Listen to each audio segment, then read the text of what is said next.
Okay, so as promised, it's Steve and Cinders here at our humble abode and Nitro Revival headquarters. I'll wait for a few of you guys to log in.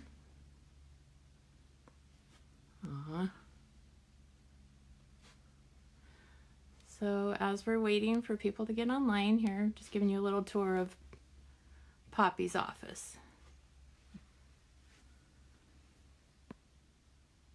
There's some fun stuff on the shelves here. What could we have? All right, we'll give this a go. Let's see how this turns out. Hey Deb, can you hear us okay? Hi Dennis. All right, Poppy, you're on. I'm on. Where do you want to go with this, Carol? Oh, I just thought maybe you could start by giving everyone a little update on where we're at right now. Well, we're cautiously optimistic for our date of May 15th and 16th. It's obviously something that is in jeopardy, I guess, with all this coronavirus issue going on. Although being 7 weeks away, I think there's a reasonably good chance we might be able to go on with that date. I wish we could make it a definite situation right now. We just don't know. But if we can hang on for a little bit, a couple of weeks, maybe get to April the 15th, that would give us a full month ahead of the event. I think we can probably make a good solid decision right then. It'd be great if we could go on our original date. A lot of plans have been made, but also there's a lot of question marks that go with it as far as travel, availability from people coming a distance. So we're really caught in kind of an awkward spot. Bottom line, we haven't changed our date yet. We'll try to stay on top of it. If we have to reschedule, we will, but not quite yet. Yeah, it's kind of, we're all in the same boat together, and we've been getting messages from everybody, and we just really appreciate all the kind thoughts that are coming our way. And for those of you that hadn't heard, Bobby Bennett posted that he's been fighting coronavirus, so we're super glad to hear that he's on the mend, so that's great. I want to thank all of you guys who've been posting questions. We got some really good ones, and if this goes well, we'll do it again. We'll do it every Wednesday. Wednesday seems to be a fun day around here. So not in any particular order really, but we got a good question from Brian Hoffsmith. And Daddy, he's asking, where did you grow up? What sports did you play? And how or did you get into drag racing? Well, I grew up in the San Gabriel Valley, which is east of Los Angeles, about 20 miles. Blue-collar neighborhood, a little town called Baldwin Park. Baldwin Park's probably the most famous that's the original site of the #1 In-N-Out, which In-N-Out is kind of a cult around these parts, and it's spreading around there. Everybody loves In-N-Out. And anyway, that's the town where the first In-N-Out was, in Baldwin Park. And my family moved there in 1947 from North Carolina, and went all through school there. And anyway, there was a lot of little tracks around back then. Drag racing was just in its infancy when I was a teenager, and there was a little track called San Gabriel Drag Strip. It was in a riverbed below the Santa Fe Dam flood control project there in the San Gabriel Valley, and it was just a really rustic drag strip, not much more than a strip of asphalt and some gravel pits, and maybe a set of grandstands that would hold 200 people, little timing tower. But anyway, it was in the neighborhood, and the first car I ever owned was a 1950 Ford, and just driving around, went by the drag strip, and seemed like, kind of something I wanted to do, and parked the car and walked in and hung out there quite a bit when the place was running, and I was just intrigued by that. And in that era, I don't know, hot rods it was a big part of a young man's life, and your first car was a big deal, and you could work on them back then. It was just a whole different time. Anyway, I was just smitten by the drag race bug, but not so much to race myself. I just became a follower. I was a fan, and you know, more and more I learned, the more I was interested in the sport. And it was still new then in the '50s, and just a lot of things changing every week. And I used to love to get my weekly drag news because that's how we kept up with everything. There was no internet, there was no television coverage of drag racing. Um, the magazines, Hot Rod was a big deal. I think Carcraft was around, or Rod and Custom, and some of those earlier books, but they're all 3 months behind times when you'd get a new issue. I mean, it was old news. Well, drag news was, that's how we kept up. And it was a weekly trip for me to drive from Baldwin Park to Pasadena over to Blair Speed Shop, no freeways, to get my weekly drag news and see what was going on. So that's how the hook was set with me with drag racing. And then probably the biggest thing that happened during that time was in 1959, right out of high school, that first U.S. Fuel and Gas Championships at Bakersfield, which has become known later as the March Meet. That was a big deal. That a lot of things going on. The NHRA had the fuel ban going on. There was only really one national event. That was the Nationals, which is back east. And so Bakersfield, Famoso became really kind of the focal point in a lot of ways because they ran nitro. There was obviously an anti-NHRA fuel ban movement going on at that time, and Garlitz was making a lot of noise back east, running fast, and the fact they brought him to the West Coast for the first time, 1959, that was a big deal, and it just further got me involved in the sport, and I could go on with this story, but anyway, that San Gabriel track closed to redevelop the flood control area. And when that was done in a couple of years, they actually opened a second strip right adjacent to the flood control, and that was San Gabriel 2, and that's the first place I had a job. That was in 1961. And how did you get that job at San Gabriel? Well, I'd gone out there, and again, I was still a fan. I'd go to the races. My wife and I would go to the races as fans. Go to Bakersfield, go to Colton, go to Pomona, wherever there was a race, we would go. And by 1961, we were married, and we moved into a little rental house in Baldwin Park. That's still where we lived. We were married there. And almost directly across the street from this little house was a small independent little market. And the meat market inside there was operated by a couple of brothers, Will and Jack Tice, and they were co-owners along with actually a third owner, a fellow named Jack Minnick, of the San Gabriel track, second San Gabriel drag strip. And I'd go in there and I'd talk to them a little bit, and I was kind of intimidated by them and pretty shy back then, and probably still am. Anyway,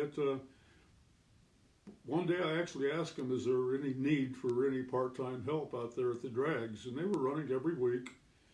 And basically Jack Tice, the older of the two brothers, no relationship to Jim Tice, the AHRA guy. Anyway, he said, yeah, what can you do? And I said, well, whatever you need. And sure, come on out. You know, he gave me an official shirt. Looks more like a referee's shirt, black and white striped, and man, I was $10 a week and got my shirt, and $10 a week back then would be like $100 now, and that was part of your budget. So I started out by painting numbers on cars, and whatever I could do to help out. And next thing I wound up writing the drag news stories that I talked about earlier. That became one of my assignments. I did some photography work. I started writing radio ad copy. One thing led to another, and I just I worked my way into a career. I mean, and lucky to be a certain place at a certain time. Um, and it all came together when that track was only there for a couple of years, and it went out of business. And then the Irwindale Raceway came into being in 1965. So that's how that transition happened. Is San Gabriel closed, and then you Right. went to Irwindale? Yeah, so I was in between for a while, and Jack Tice, he moved on and went to Fontana and operated that track after San Gabriel closed. I worked at Fontana, same thing, whatever it took, worked the tower, wrote the stories, um, and it was kind of a hard getting to Fontana back in those days. So, in time in 1965, the Irwindale track came along with different ownership. Jack Minnock was one of the San Gabriel guys. He was one of the owners at Irwindale, and they brought me back as a part-time worker. Eventually asked me to work full-time, eventually asked me to manage the track, and there we go. So it's all been just kind of a progressive deal. Lucky to have the opportunity, able to take advantage of the opportunity, and eventually you wound up with NHRA for 48 years. I think most of our community probably knows, but it still surprises me how many people don't know the in and out Irwindale connection. Can you explain that a little bit? I guess when the Jack Minnock, one of the owners of San Gabriel, I think he was probably the moving force behind trying to build a new track in the San Gabriel Valley, and I think he was a golfing friend with Harry Snyder. Harry Snyder is the founder of In-N-Out. He started that company in Baldwin Park in 1948 with one little store. It grew, and by the time, I'd say early 1960s, around 64, when they were putting the Irwindale program together, I think it was about a dozen In-N-Outs. It wasn't nearly, and they were all probably within a 10-mile radius of Baldwin Park. Anyway, so Harry's in the concession business. He's in the food business, and he'd done well with In-N-Out. That was a big deal even in those days. There was only a few In-N-Outs at that time, right? If you lived in the San Gabriel Valley, you knew In-N-Out. You were hooked even then in those days. It's no doubt that thing was going to grow to what it's become. But anyway, Harry went into the drag. He went in as a half owner of Irwindale, primarily because of the concession business that would be at the track. He didn't really have a big interest in the sport of drag racing. He sold food, and that's what he did. He operated the concessions out there, and the food was always good at Irwindale because it was In-N-Out food, and prepared well, off-duty In-N-Out cooks, and it was known for that. That's one of the things that made Irwindale so popular was the In-N-Out food. It was never identified as In-N-Out. Certainly In-N-Out did not start at Irwindale Raceway, as a lot of people somehow believe. And Harry didn't particularly like the drag strip business, and he sold his interest after only, I think, 4 or 5 years. And the one thing that the new owners that took over Irwindale, I think they maintained some of that link to keep that food quality up, although Harry was long gone. The two sons that later ran In-N-Out worked for me out there on the staff. They were teenage kids. They worked down at the time slip booth and in the cleanup crew, and so I knew them as young men. They're both gone now, and of course the one brother, Guy, his daughter Lindsay, is now the sole owner of In-N-Out, which is an amazing situation. Well, I know there's lots that happen between Irwindale and here, but Miss Kayla Rask is asking, I'd love to hear about your meeting and getting to know Wally Parks. When I went to work for Irwindale, it was sanctioned by the AHRA. At that time, the sanction wars were pretty hot and heavy. AHRA was a pretty influential group. NHRA, of course, they were the big brother of the sanctioning bodies and been around longer. And But there was some good competition between the two sanctioning bodies, and sometimes that competition wasn't bad. Um, I was still a part-time worker when the first big event that Irwindale staged was the AHRA 1966 Winter Nationals, which was, I think, a week adjacent to the NHRA Winter Nationals at Pomona. So now you got two Winter Nationals events right in the same neighborhood, basically, which had to be confusing. The AHRA event didn't go well. Harry Snyder was a stickler on business and the way business transactions were performed, and he wasn't happy with the AHRA event and how it was handled. And basically the week after that event, he said, we're going to make a change to NHRA. I knew a little bit about NHRA, not a lot, but of course a little later on when I went to work full time and became the track manager, and we were now an NHRA track, I became real close with the association and got to know them and got to know Wally and Jack Hart, who was a major force with NHRA at that time. But I got to know Wally well, and we had a very good relationship, and I worked for them at the events they did. We'd have an event at Pomona, at that time just the one a year, the Winter Nationals. I would work on the safety crew. I would go to some other events and work on the safety crew for them. So I developed a good relationship with Wally. I didn't know that. I didn't know that you worked some events before you went to work for them. Yeah, I worked at quite a few, and they didn't have that many events in those days. I mean, it was primarily the Winter Nationals, the Nationals, and the World Finals, they called them. But I just slowly got more involved with NHRA, and we were at a good level. And in 1969, the opportunity to go to work for them full time. Wally asked me to actually, as the ad director for National Dragster, which was not my real bailiwick. I'm not a salesman, but that's the job I went to work for them for, and it didn't last long until I was asked to come work in the competition department for Jack Hart. And Jack was my real mentor when I went in with NHRA, and he had some health issues that he couldn't really carry that load much more in his early 70s, and that's when I wound up becoming the competition director for NHRA. And my heart broke when Jack passed away in 77. He was only 55 years old. He always seemed so much older than everyone, but he contributed more to drag racing than I think anybody will ever know or appreciate. And I thank him every day for, just being around Jack. We argued a lot. We didn't agree on a lot of things, but we got along very well. And in all this time, we got along with Wally great, and that lasted for years and years and years, all through my career at NHRA, the museum, the reunion, all the different projects that we did. That Wally was always so supportive, almost like a second father. We were really close. I know. We all love Wally so much and miss him. I don't remember Jack personally.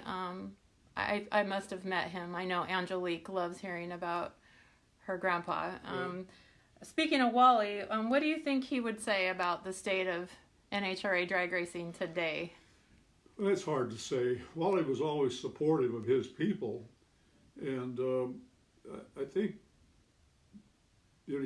his history goes back so far. I mean, he started racing out in the dry lakes in the 1930s.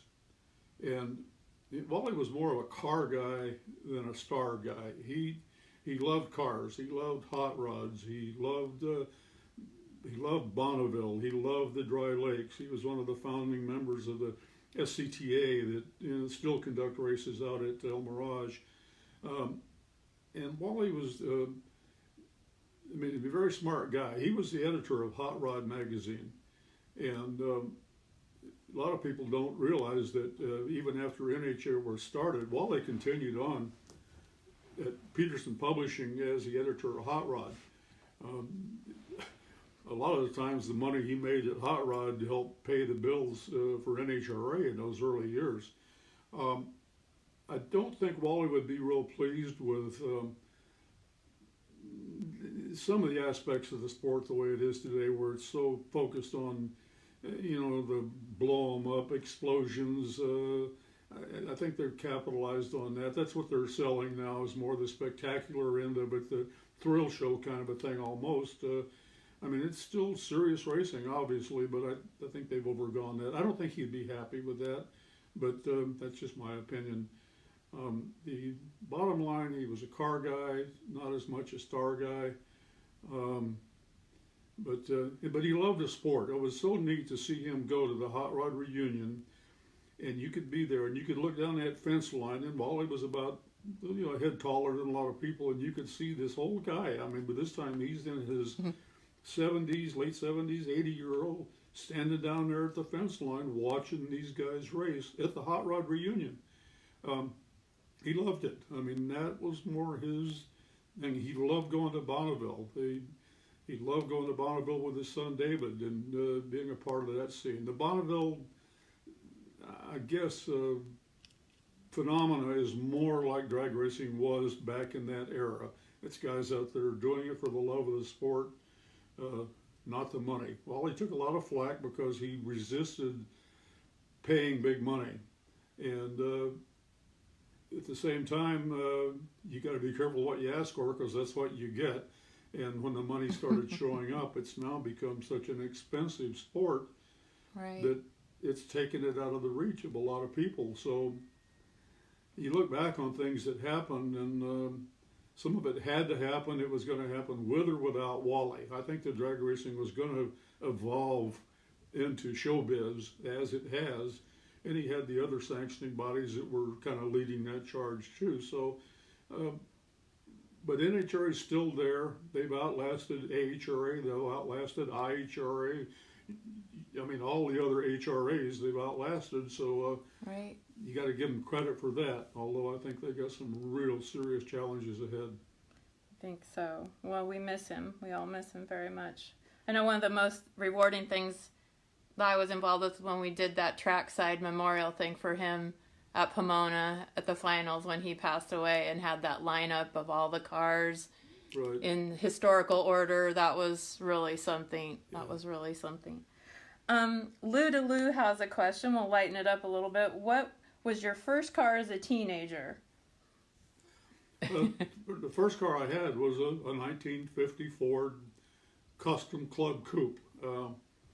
Everybody likes to call it a business coupe. There was two coupes. The business coupe didn't have a back seat. It was a salesman car, but they called it a Custom Club Coupe. It's got the short roof, and I always liked that model. And I found a really nice used one when I was 16 years old. Got my driver's license, and we found a nice used car over in Temple City. And don't you still have the sales ticket for that? My mom saved all that stuff. I've got the actual sales receipt for the car. It was $425. It would have been, this is 56, so it would have been a 6-year-old car, really good shape. And but she didn't buy the car for me. I paid for it, but she was the one that wrote out the check for it when we bought it.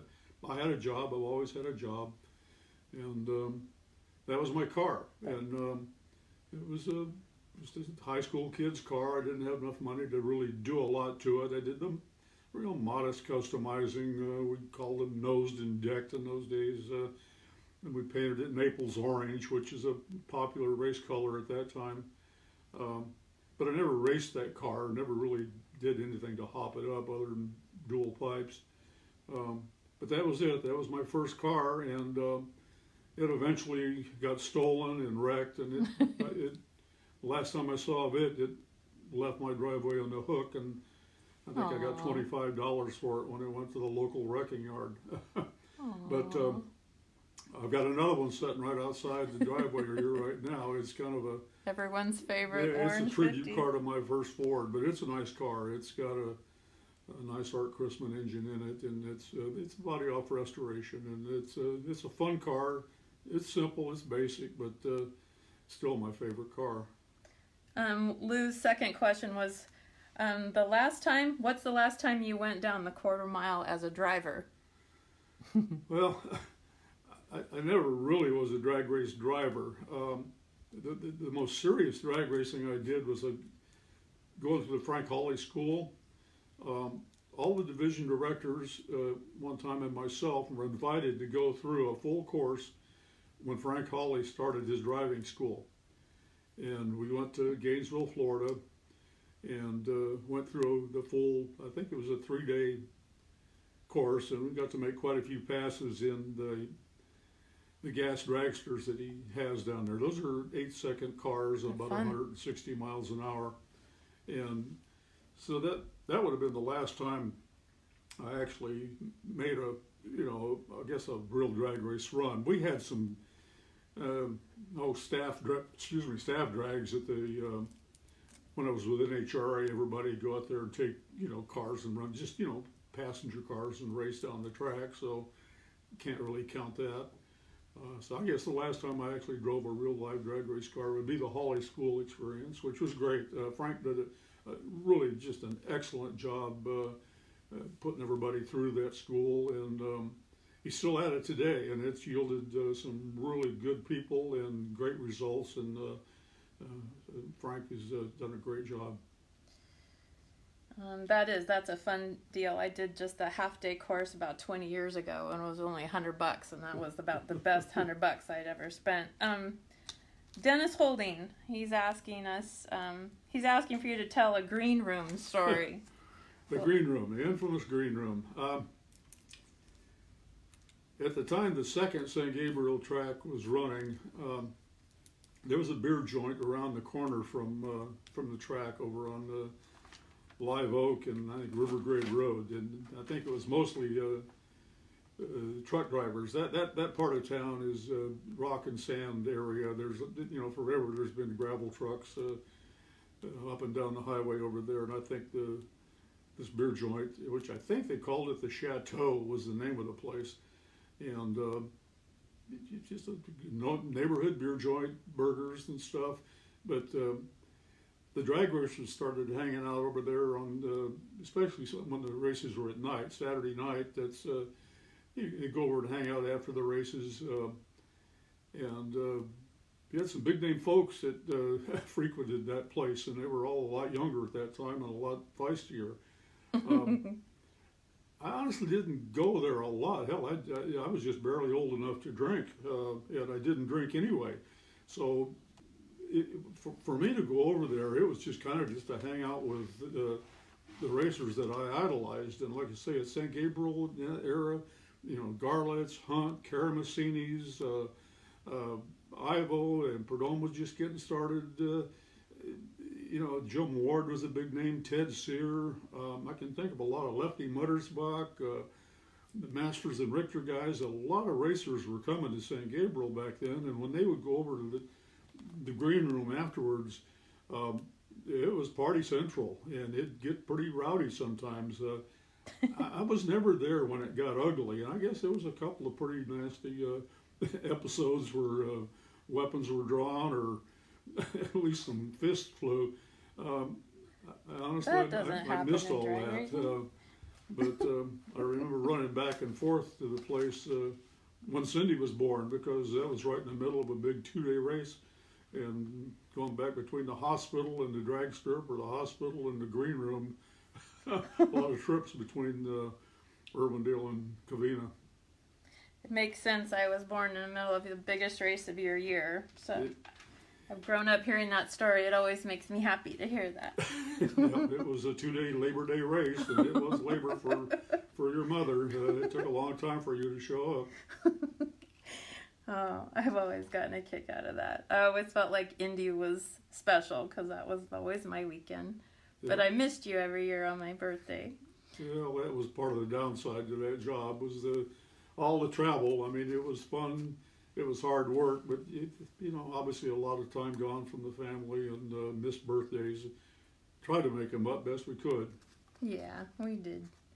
Our buddy Wesley Sewell, he has a question about Mickey Thompson.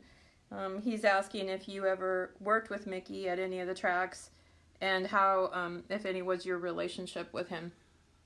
I never worked with Mickey. I knew him a little bit, not real well. He had gotten kind of out of the drag strip management into things by the time I got into it full time.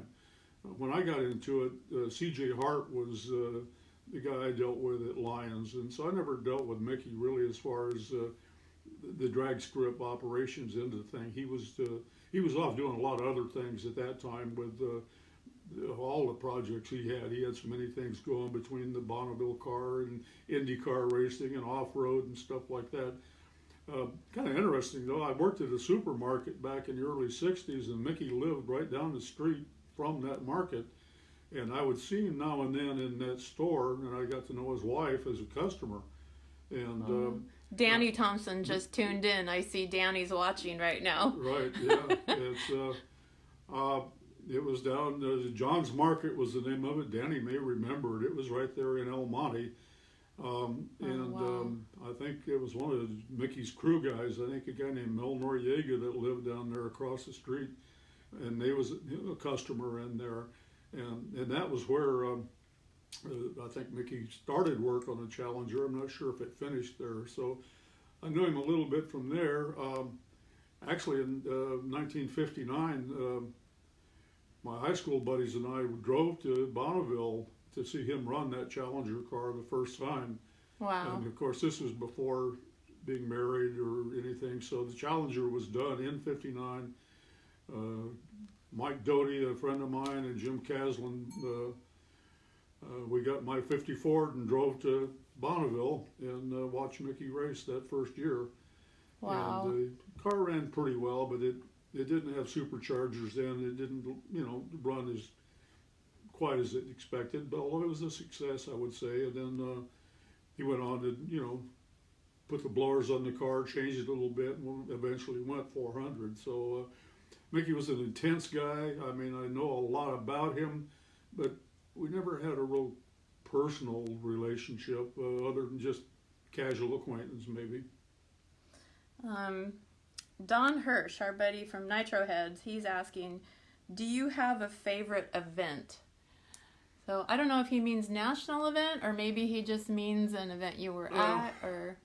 As far as the national events go, it's hard to say. I mean, I love the Pomona events because they're right here. I worked them all. The job I had, for 25 years, I was the competition director, and I worked virtually every event NHRA had at that time. They've added a couple of new ones since I've left, but I'd say overall, Indy is always special because it's Indy. I mean, it's the big race. But as far as the character of the neighborhood and everything, I guess Gainesville. There's something about Gainesville. It's a southern town. It's more like South Georgia than it is Florida. It's a college town. I enjoy that. I just really enjoy that for some reason. I had a lot of good experiences there. We had a lot of heartbreak there with a couple of accidents, but I guess for whatever reason, Gainesville would be my favorite event. That kind of surprises me. I was just writing these questions down, but yeah, I think Indy's kind of a go-to answer, and I know a few people who would agree with that. But well, Indy's obviously the biggest event, and it used to. I mean, it's still a big event, but it's not like it used to be. I mean, Indy at one point. I mean, when NHRA was more of a regional program, the guys would kind of race most of the year in their own divisions, and then come Indy time, that's when everybody would go to Indy, and you'd see cars there that you just wouldn't see all year. The way it is now, you go to Indy and you might see one or two more guys than you normally see, but it's just the same basic guys going, following a tour. It's a long race. It's got a whole lot more entries than the other events. Even today, they'll have maybe around 700 to 800 entries. Hard to believe, but there was a point in time where Indy had, at one year, I believe, 1,500 entries. And if you can imagine this, all 1,500 had to leave the facility every night empty the pits, and all 1,500 come back the next day. Weren't all the national events like that at one point? All national events were that way at one time. Everybody had to leave. People have a hard time believing that now. It's hard to believe, even though at that time everybody had either a one or two axle little trailer, or a lot of ground tow, or even some of them were actually driven. If you go back far enough, some of the cars drove into the track, knocked the hubcaps off, and go race. So it's hard to compare today. I mean, it'd take you, you couldn't do it. It would be an impossibility to try to do that these days. Oh yeah, that was Pomona. They'd have 700-800 cars entered at Pomona, and again, everybody'd have to leave every night, come back in the next morning. You'd go out there. It was funny at Indy. You could go out there, and it might be a foggy morning, and supposedly nobody was in the place, and I'd open the gate and go in, and the staging lanes would be full of cars. Well, somehow or other they got in, you know. But it's all evolution has done a lot of things to the events and everything. But you know, looking back, I mean, Gainesville in some ways was my favorite, but Indy, if I could go back in time and pick a single race to go back to, it'd probably be at Indy. You know, it's some of the things that happened there. That was that your first? You know? Was that your first official race or first national event in your official capacity, working for NHRA? Would it have been Indy '69? It would have been not. I went to Indy in '69 as just the driver for the emergency truck. Oh, okay. I had not been hired. '69 was a tough year. That was the year that we lost John Mulligan. He was hurt in a wreck and eventually passed away in a hospital from his burns. And there was a couple of other really ugly clutch explosions. We were going through a hell of a problem in 1969 with clutches, and but it was at that event that Wally hired me. I started full time for the last race in '69, and then when Jack Hart took me on as his assistant, I took on quite a few responsibilities, but Jack was the boss. And I believe it was '72 that Jack came down ill, real ill. He had a carotid artery issue that he basically had a stroke and couldn't work Indy. And I'd only been on the job a couple of years. I'd been running races for longer than that at the other tracks. But basically Wally said, all right, you got it, it's yours. You got to run this thing. So pretty challenging, you know, thing for, at that time I'd have been, early 30s, and always handled pressure pretty well, but that's a pretty big responsibility to get passed on to you. We got through it okay, with the help of a lot of other people to get through it okay, and Jack never quite recovered to the point to taking over the role he once had. So in essence, that kind of transitioned me into being the event director, and later on getting the title of vice president of competition, and that lasted until 1998 was when I finally decided to back away from the national events and started other things with the museum and stuff. So it was a good run, though. It was almost a 30-year run with the national events. I hear you use the terminology that you've left your fingerprints on a lot of things in the sport, and that always makes me happy to hear you say that about yourself. We know it's true. One of the things that I find just really interesting, a little fun fact that a lot of people probably would never think about, and going back to the possibility of 1,500 cars at Indy, is the shortening of the Christmas tree. Can you tell me about that? Well, the Christmas tree, when it first came out, was a pretty tall piece of equipment. It had, I think the first ones that came out, you had a pre-stage light, then you had a stage light, then you had 5 amber lights, and at the bottom you had the yellow and the green, or the red and the green. And so under NHRA, all the categories raced under that 5 amber tree. And the pro guys didn't like it. They liked more of an instant, almost an instant green or a real one amber short countdown tree. But the sportsman guys have gotten used to that full tall tree. And so over a period of time, we changed the heads up categories to a, we'll call it a short tree, a single yellow to green. But the sportsman guys all raced on handicap on the full 5 amber. Well, the tree got taller. I mean, it just, it was a big piece of equipment. And to actually find a spot on the racetrack where you could set that tree, where the guys, Pro Stock had came along and they got these great big hood scoops. So some of them guys, if they were in the left lane, couldn't actually see over the hood scoop to see just the yellow light on the bottom. That was the light that was for the Pro Start.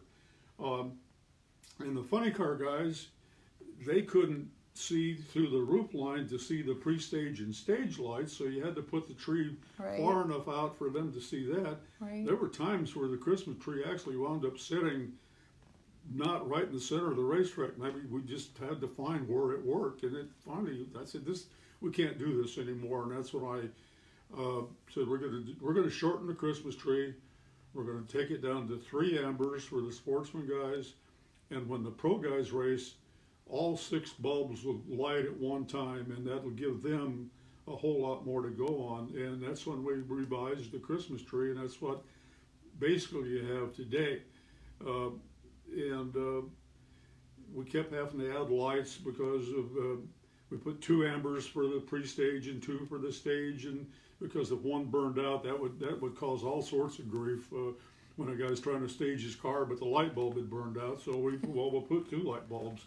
And the thing got to be really kind of an awkward-looking thing out there. Bob Brockmeyer through CompuLink has done a great job in keeping up, modernizing the tree, coming up with better lights. And, everything gets better over time. But the guys basically hated the Christmas tree when it first came out. But it's the basis of the sport as we know it today, especially in the handicap categories, which were big back then. Bill Gusick just chimed in with a question. Any stories about Beeline Dragway? Beeline Dragway? We ran one event over there. It was out in a neat part of town. They don't really have a whole lot of stories about Beeline. It was primarily an AHRA track.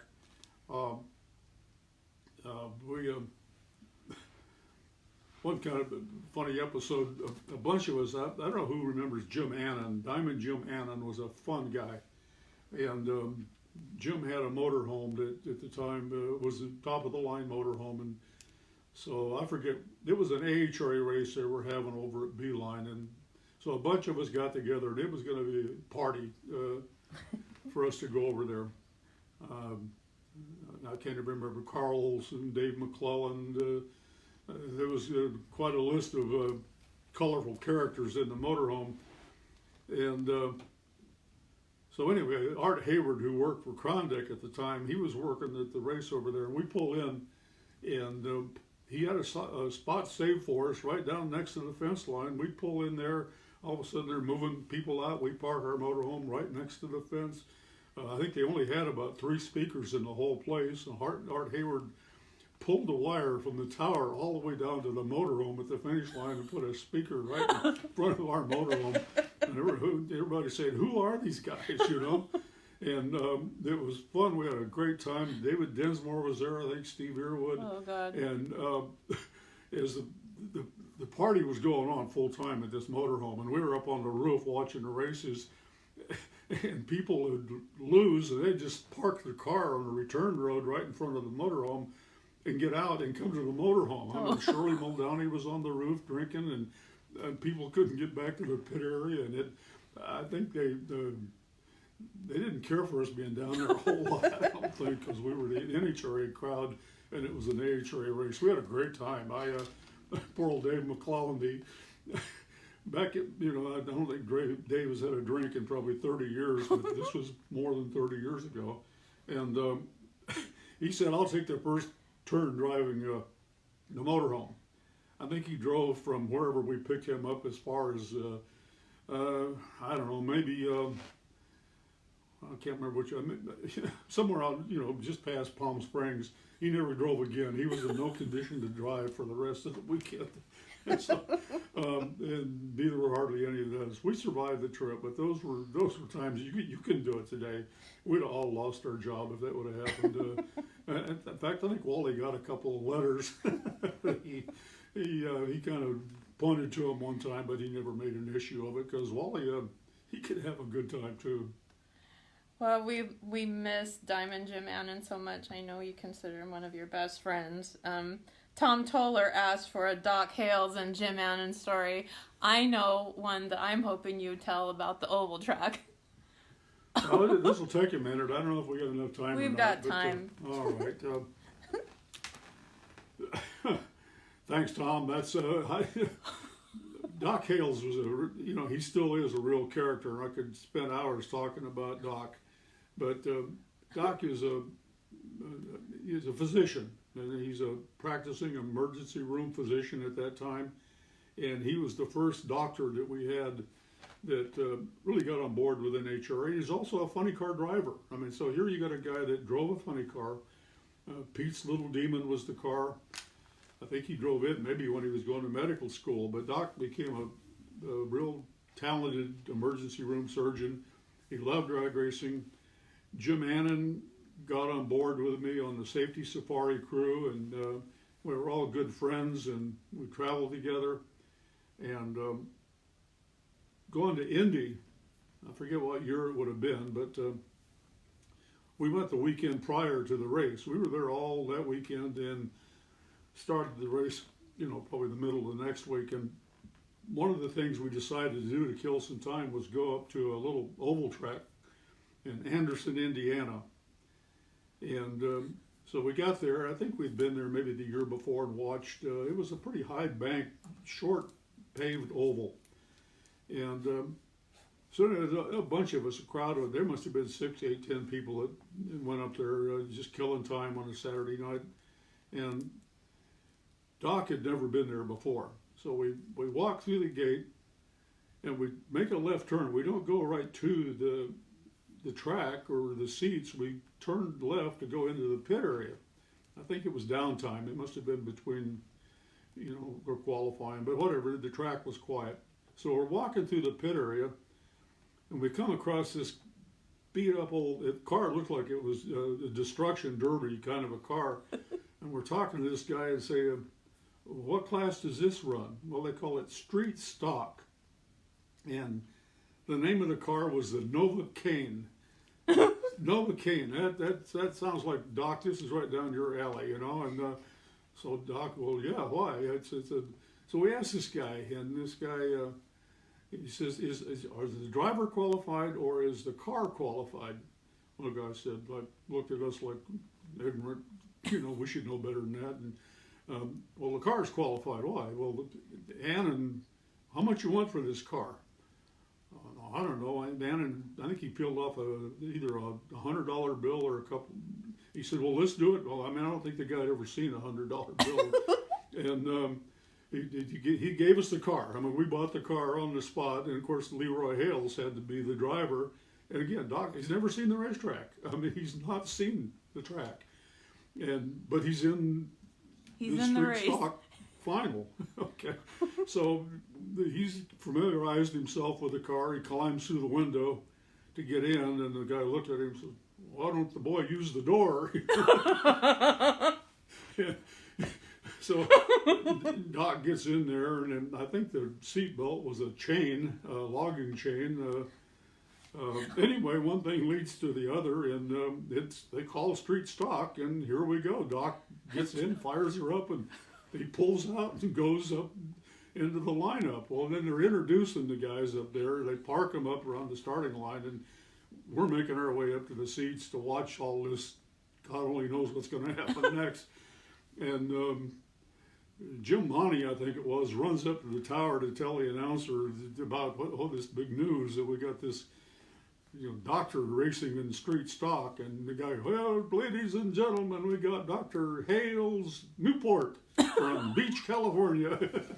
And, oh, this is going to be good. Well, Doc, he gets out, and they're introducing these guys, and he's walking around asking them, what's the secret here? What do you think? Well, they keep telling him, well, you kind of got to stay high on the racetrack, and of course, Doc thinks they're screwing with me. I'm gonna stay low, So they wave him off, and they make their parade lap, and they get the green flag, and Doc stays low. And I think about turn 3, he lost it, and he put her in a big spin, and he recovered it, and he finished the race. I don't know where we came in. He didn't win it, but it was just one of those you can't make it up. It's just all spontaneous. And I mean, we talked about it. We tried to replay it the next year and bought a couple of cars. It was fun, but nothing like that first time. One of those deals. God, we had a good time, and Leroy was a fun guy, and he still is. But we could, appreciate the effort he put into the safety safari. I mean, he had some rough times out there. We had that one race in 1979 where the cameraman was killed, and we'd lost a couple people at that race. Doc definitely earned his keep on that deal there. So my hat's off to him and Jim Annan and the guys that followed us in those years. Those were magical years. I wouldn't trade it for anything. Yeah. That was my first Indy. I remember that.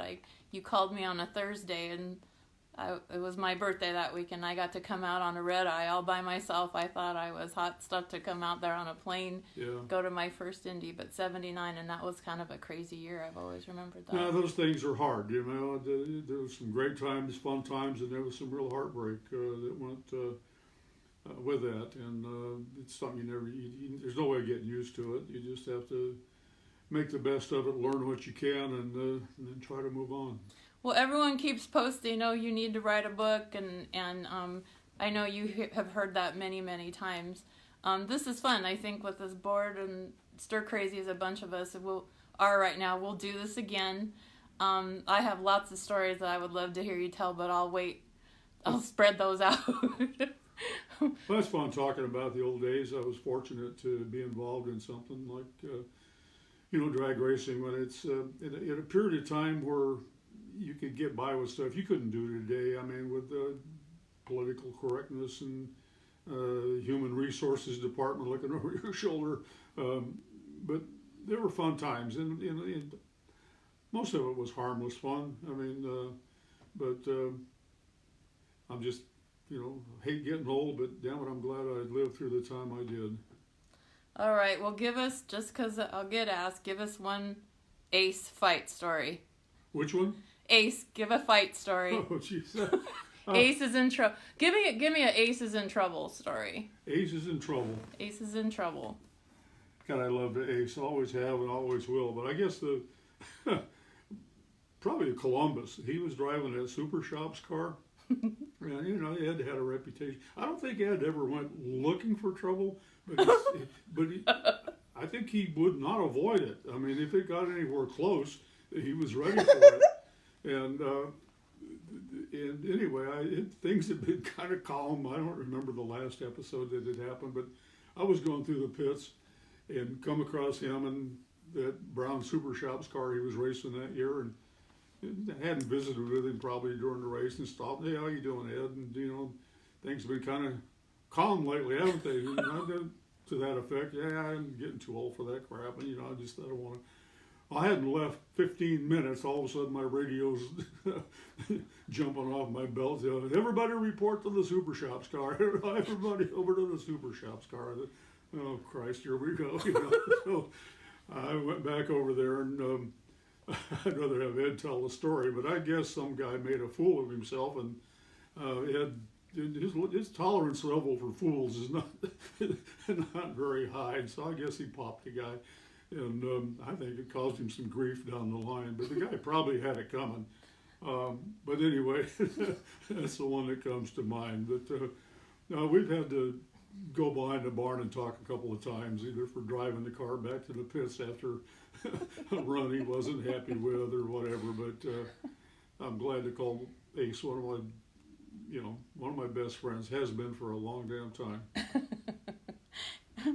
Well, good. Well, we've hit about the hour mark, so I think we'll end here. This was super fun. We had a good crowd, lots of good interaction here, Daddy. So we'll do it again. Just any closing comments for everybody? No, just thanking everybody for the support on Nitro Revival. That whole thing, came about almost unexpectedly after some changes were made with the operation up at the Hot Rod Reunion. I think most people know that story.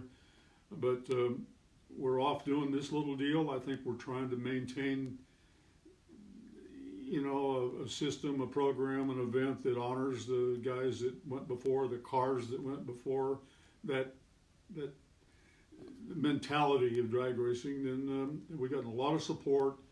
I think we'll do it as long as we can, and hopefully we can do it on May 16th. If not, we'll do it this year. There will be a Nitro Revival. There'll be a lot of great cars there, a lot of great people, and we'll keep this going.